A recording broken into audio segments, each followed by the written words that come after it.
So good afternoon, everyone. Definitely appreciate you all taking the time to join us. We're extremely grateful for it. My name is Kyle Tribble, and I serve as Director of Culture and Engagement here at the school district's DEI office. And like I said, we're just very grateful for you to stop by and welcome to the Equity in Practice series. So this is our second to last series for the school year. So some of these rules are, you're familiar with some, but it just makes sense to just go over and take a step back.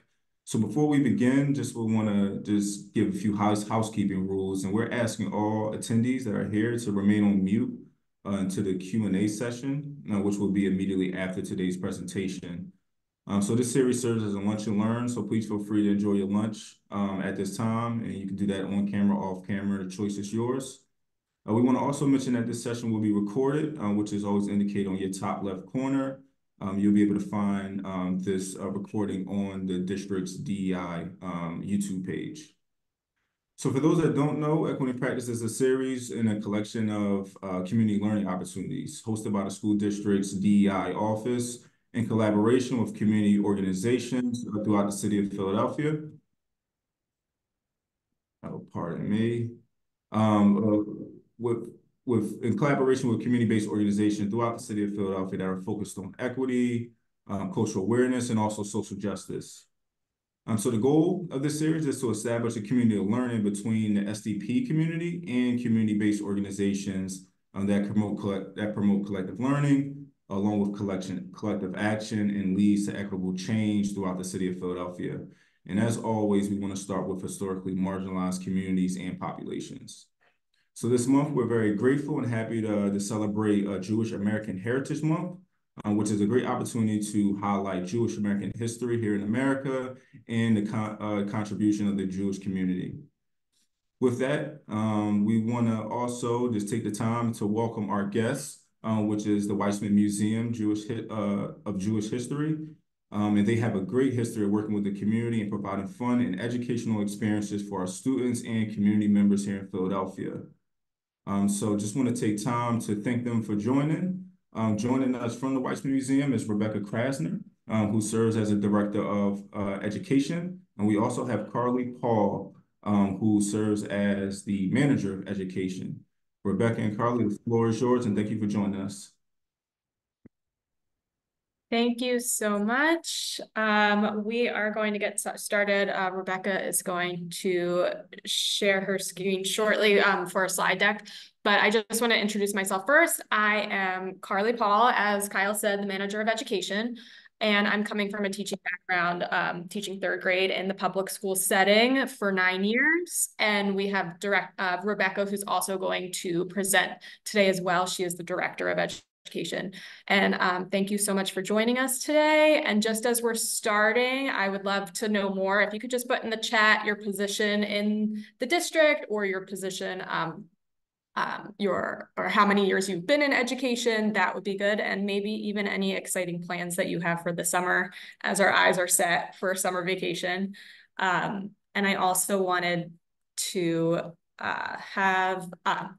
extend a thank you to Kyle and Michelle and the DEI department as a whole for your partnership and for having us on for this Equity in Practice Lunch and Learn series. So as we're getting the slide deck on your screen, thank you for sharing in the chat. So any exciting plans for the summer and how many years you've been in education and what your current role is?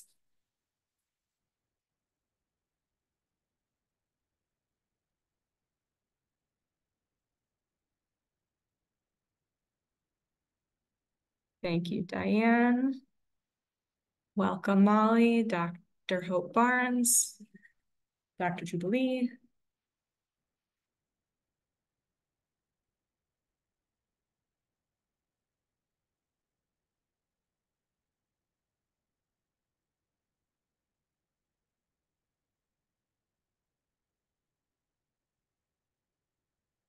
All right, so can everyone see on their screens, the slide deck, the OYO, the exterior facade of our museum?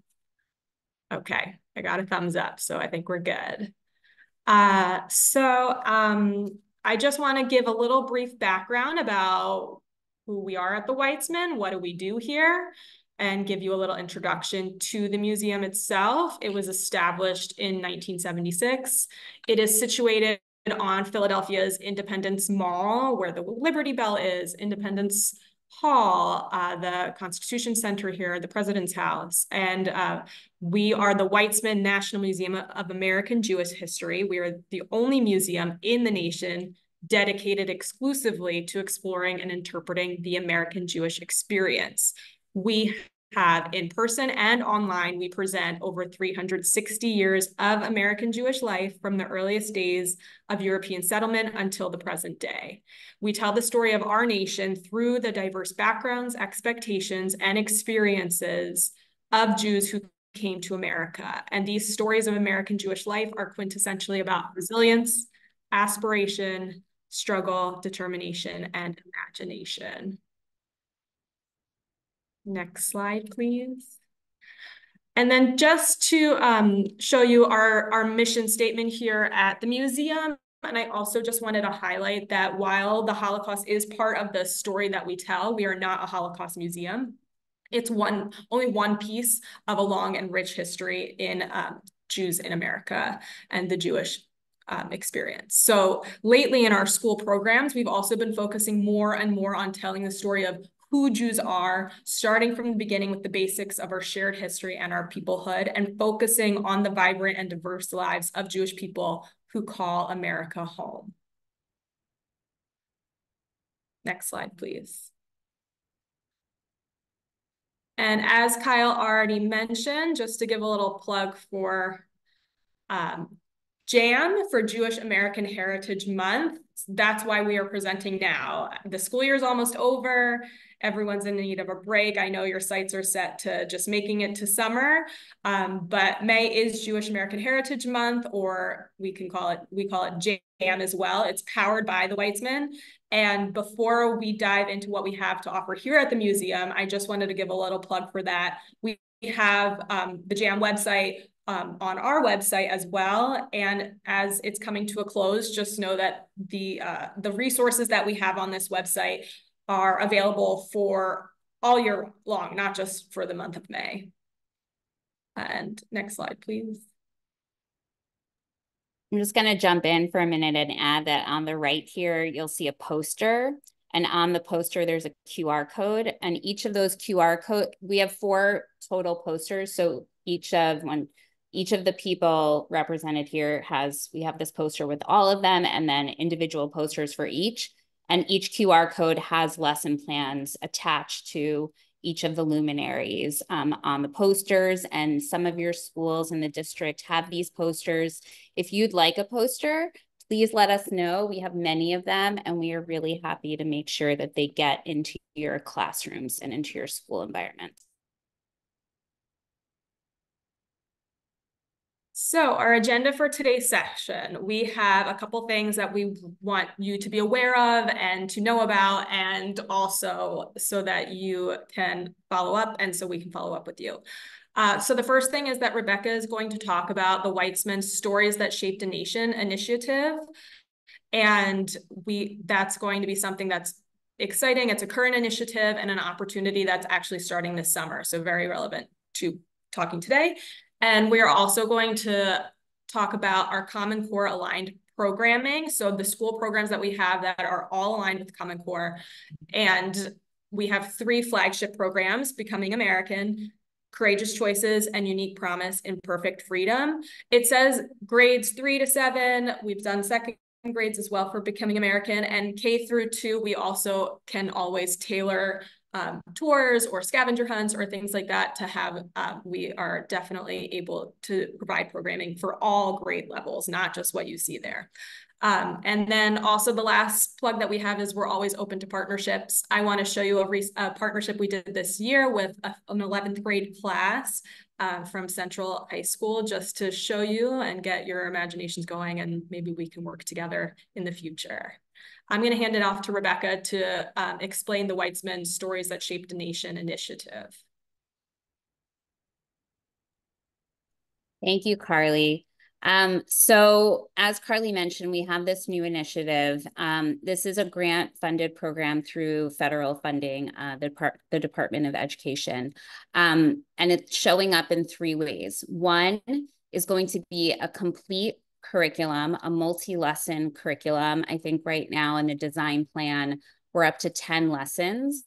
And the lessons will tackle subject matter such as Jewish peoplehood, Jewish values, the history of Jews in America, including lifting up important periods like the civil rights movement, thinking about civil discourse, constitutional law, freedom and liberty for all, these sort of big ideas that are both rooted in Jewish values and in the American ideal. It also lifts up Jewish diversity and then the history of anti-Semitism in America and its current manifestations. This grant, this curriculum, is couched in an initiative to combat anti-Semitism. However, we're not doing it in the traditional way of exposing tropes and things like that, but rather trying to uproot anti-Semitism through teaching the truth about who Jews are, uplifting the beauty and the joy of Jewish culture, Jewish values, Jewish peoplehood. So as I mentioned, in its completed form, this is going to be a multi-lesson curriculum that's going to be available on our website for free. And in addition to that, a teacher could bring us into your classroom via Zoom or in person to present some of these selected lesson plans or to do 2 sessions. As I said, these sessions will highlight the positive aspects of Jewish life and culture, expose the history of anti-Semitism in America, ultimately in service of building empathy, inspiring curiosity, and highlighting the importance of pluralism in our society. So there is the opportunity to either bring us to your classroom or to have teachers implement the curriculum for themselves in their classrooms as they choose, as many lessons as they choose. Another way that you can access this initiative, again, it's called Stories That Shaped a Nation, is through visiting the museum. Over the summer, we will be piloting and putting together a brand new program. This is meant for high school students. We will be screening a wonderful film called Repairing the World: Stories from the Tree of Life. And this film is all about the allyship that was created in the Pittsburgh community after the massacre at the Tree of Life Synagogue. This film is really about communities uplifting each other, coming together in times of trouble, and working together to make our community stronger and better. So this particular program will include a screening of the film, a discussion guide, and then a museum tour, looking at the history of anti-Semitism in America and sort of pairing those 2, the current manifestations with which Tree of Life certainly is an example of that. And then where does this come from? Where does this hatred stem from? So that's another way of accessing it. So one way is we can come into your classroom. Another way is through visiting the museum for this program. And then the last way that teachers can engage with this initiative is that we're launching a national fellowship. We currently have 10 fellows in the fellowship, and they come from urban and rural settings. They come from across the nation. And in this fellowship, we're creating communities of practice. So what does that look like? That looks like 3 to 4 hour-and-a-half Zoom sessions where we're taking a deep dive into the content and then training teachers on how to implement this for themselves in their classrooms. As we all know, if teachers aren't invested in the project, there really is no reason to do it, right? So this is about gathering teachers, again, from across the nation, small cohorts of teachers, 20 teachers in a cohort, to talk about why this work is important and how they can bring it to their classroom, either utilizing the lesson plans that we are creating in our large-scale curriculum or thinking of ways that they can do it on their own. There is an application form for this fellowship program. As Carly mentioned, we're starting it this summer, and we will share out that application form for those who are interested. And this does include a stipend. Now I'm going to hand it over to Carly. So I'm going to talk about our flagship school programs that, and kind of the philosophy behind it. So as I mentioned, we definitely tailor to all grade levels, and the key pieces of it, the philosophy behind our school programs is that we utilize first-person narratives. We really want the students to engage in the experience. We want them to hear about Eva for the first program I'll talk about, Khalil for the second, and then a Holocaust survivor testimony. And it really empowers the students to tell and retell their own multifaceted stories. We want them to leave the museum and they're primed to go home and ask questions of their own family and their own friends about their own culture and their heritages, and really make that value-added experience. So they're not just reading things about history from a textbook. So that's the beauty of coming to a museum and having that experience. So we also lead docent-led tours after that first-person narrative experience, whether it's a performance or a testimony.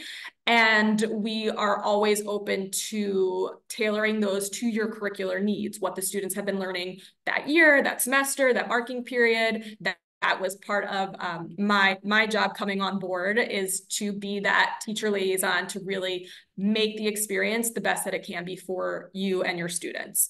And then the final piece to that I definitely want to mention is that due to EITC funding, we can cover all the costs for the museum. And that also not only it means covering the cost when they get here, but also to and from, so for busing as well. And so that's an important piece to know and to mention and to disseminate to everyone that you know in the district. Next slide, please.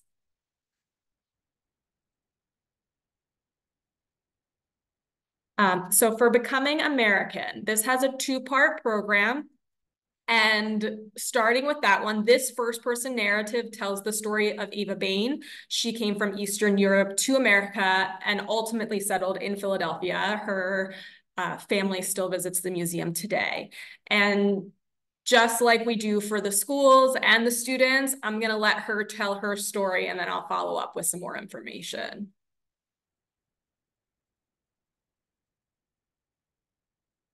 Shalom Aleichem. Hello. My name is Eva Bain Kravitz, and from my home to yours, I would like to invite you for a visit. But Eva, what will we talk about? You might be wondering. There are so many stories I want to share with you. And we could talk about food and school, what it was like for me to travel such a long distance from the old country as a young woman. Oh, and I have things to show you too. Photographs, passport, even my old journal. Now, as you are very smart, you will probably have questions about these stories and about the things I show you. But do not worry, we will have time to get answers to these questions. If you wish to schedule a visit with me, please contact my friends at the National Museum of American Jewish History. All right, so that was Eva Bain, a historical interpreter. My writing. If you could go to the next slide, please, I'll talk more about that. So it is a two-part program. The first part is a traveling suitcase classroom experience. So in the classroom, in the suitcase, the teachers receive replicas of some of her artifacts. They can have some hands-on exploration, and they get to discover her life. And it really brings her story to life with the object-based learning and some props that we provide as well. And these are all replicas from artifacts in the core collection in the museum. So when that Part 2 museum visit comes with the historical interpreter and then the tour afterwards, they get to see the actual artifacts and they get very excited that, oh, I've seen that in my classroom. And it really builds that background knowledge, and it really helps to hook them and engage them for that experience when they come to the museum as well. Our next flagship program next slide, please, is called Courageous Choices. And this first person narrative is telling Khalil's story, Khalil Munir's story. It's through music, it's through improvisational tap dancing, and his inspirational story. This is a little plug from, we do it in person. So this plug was this video was made for when we were offering it virtually during COVID, but it is an in-person experience. And I'll let him tell his story.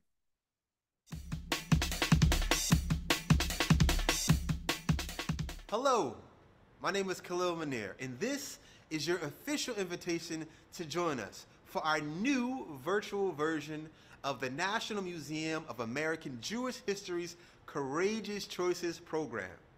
This program includes my one-man show, 1 pound, 4 ounces. You came into this world 1 pound, 4 ounces.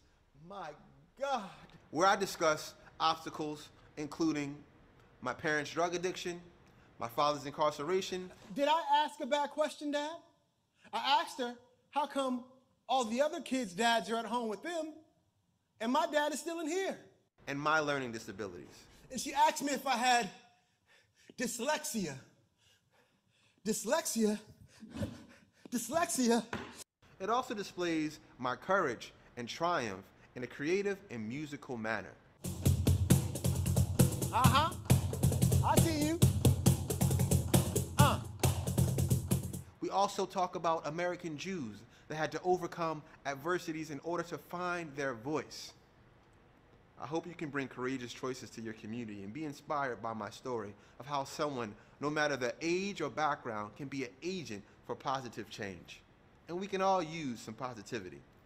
Here's the contact information so you can join us for this amazing experience. Thank you.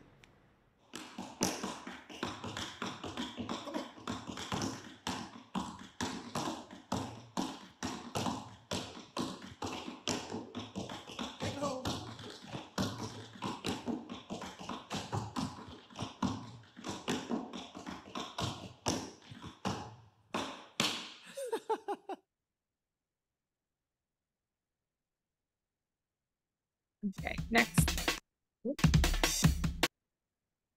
So as he mentioned, his performance is called 1 pound, 4 ounces. He is a really passionate storyteller about overcoming his adversity, his childhood adversities, and then finding the arts and how that, and all the choices he made to turn away from the streets and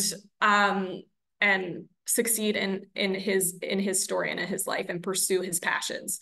And I will tell you, I've seen his performance several times now, and the shift from when the kids don't really know what it's about, they're laughing, they're joking, and then they get drawn into it, and the shift of energy in the theater, it's palpable. You can feel it changing. It's really inspiring. He also leaves time at the end for a Q&A, and some of the questions that they ask is really inspiring, and it's really, really moving.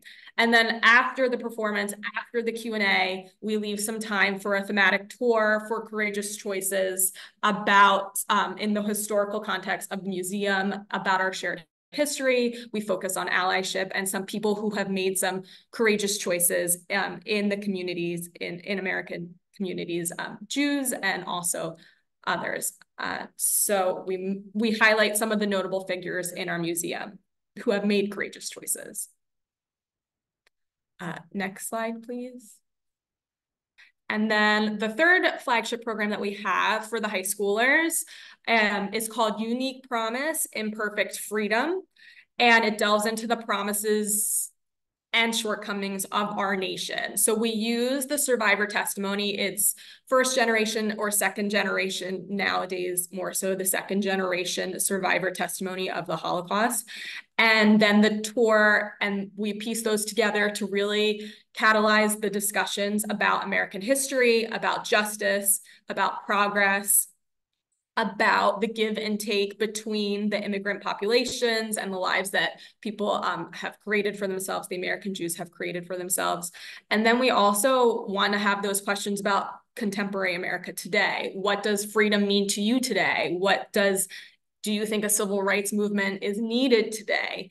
And delving into that the American aspirations for liberty and justice and freedom, but also the realities of, has everyone gained freedom? Has everyone had religious freedom and free from persecution and discrimination in our country?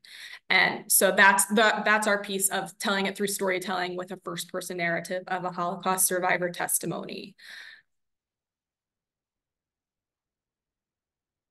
Next slide, please. So those are our three flagship opportunities. And then I just wanted to also highlight that we are always open for partnership opportunities. Just because we haven't created it yet doesn't mean that it's not possible here. We want to engage students. We want to have that learning experience and an interactive learning, and really have some community impact. And so one of the ways that we did this recently was this year, Rebecca, the director of education, she pushed into a classroom, an 11th grade classroom at Central High School, and she had this collaboration with the classes. She partnered with our outside organizations like the National Writing Project and Working Assumptions. And the students really participated in some critical discussions on societal issues, and I'll show you what it culminated in. So after those 4 classes, the next page, it culminated into a museum exhibition where for 6 weeks, these are currently in our museum, where the students took photographs and answered this question: where do you see the intersections of citizenship, community, and care in your lives? And then they took photographs in their community. They answered this question with a photograph, and also alongside that, their answers to this question. And we hosted an opening night reception for them and their families to come to see their works in a museum. And it was really, really powerful and really, really amazing and engaging to see them come and see their works in a museum. And also, to give a little plug, it's still online. So even when it comes down after its 6-week period, we have the whole gallery online to view as well. Next slide, please. And just to show you about where everything is, on our website, theweitzman.org, we have a specific tab for programs and education. We have upcoming events for our programs. We have that JAM site that I mentioned. K through 12 and educators is where you can go to find what the resources that you need as well, including some of our virtual programs that even if you're not coming to the museum, we still have all these free virtual programs of some luminaries like RBG and some of our other that span the grade levels of some of our curricular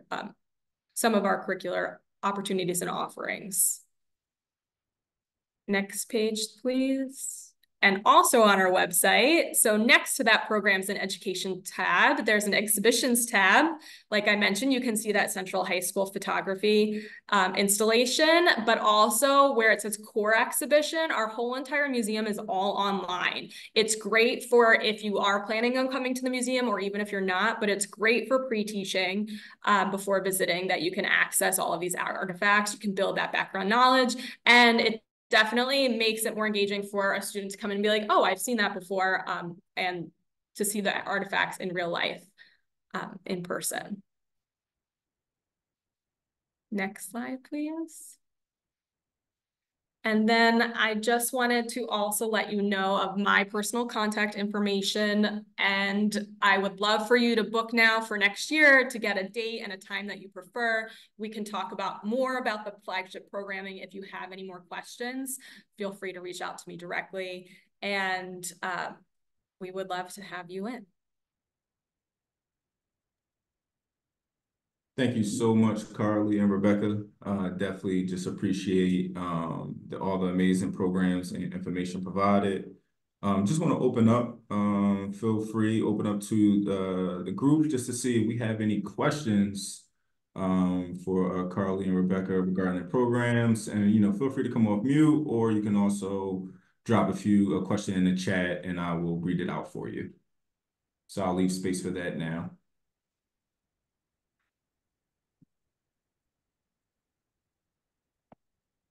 We have a question from Tyre. Great presentation. Is the museum free to the public, and are the classes for community members as well? Yes, so the museum is totally free to the public, and we just started our summer days and hours this week. So we're free to the public Thursdays through Sundays for up until Labor Day. And usually it's Friday through Sunday. So Thursday through Sunday free. And then are there classes for community members as well? Definitely. I would definitely check out the JAM website too, as I mentioned, for any resources like that. And we do have classes for community members as well. I'll just add to that. We have a tremendous lineup of public programming. It's truly remarkable. Music, film, lectures, many of them are online. Many of them are free or reduced cost. If you ever want to come to a program and you want to be comped, please just reach out to us. For teachers in the district, we absolutely will get you covered for that. We just love to have you participating in everything that we're offering. I should also mention that we offer many opportunities for professional development throughout the year, whether it's through a partner like National Writing Project or the Institute for Curriculum Services. And we also offer our own professional development, and we are happy to add you to that distribution list if that's something that you're interested in. I also want to let you know that I dropped in the chat the Google form for the fellowship. So as I mentioned earlier, for those of you who are interested in creating communities of practice or communities of learning about how to implement stories that shaped a nation in your own classroom, empowering you to really bring this material into your classroom so that there's seamless curricular tie-ins, please fill out that form. We are creating our cohorts now, and there will be a stipend included in participation in these fellowship programs.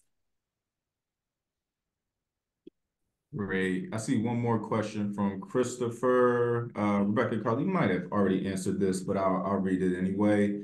Do you offer these programs for schools only, or can children in the community join as well? That's a good question. Well, I know we do camps too, so we do that. So I guess, Rebecca, what do you think? I would really encourage you to look up our family days. We have 4 family days throughout the year, and they are all free. July 4th, President's Day, when school is out, we are open and we have performers, crafts, and other really fun things for families. In May, we have a Dual Heritage Month celebration with Jewish American Heritage Month and Asian American and Pacific Islander Month. I said 4th of July. Christmas Day, we're open. We have a huge family program on Christmas Day. So those are the 4 main family days. And as I mentioned, those are free to the public. Please join us. We'd love to have you. Nice, nice. Thank you so much. Do we have one more question? I'll leave some space for that.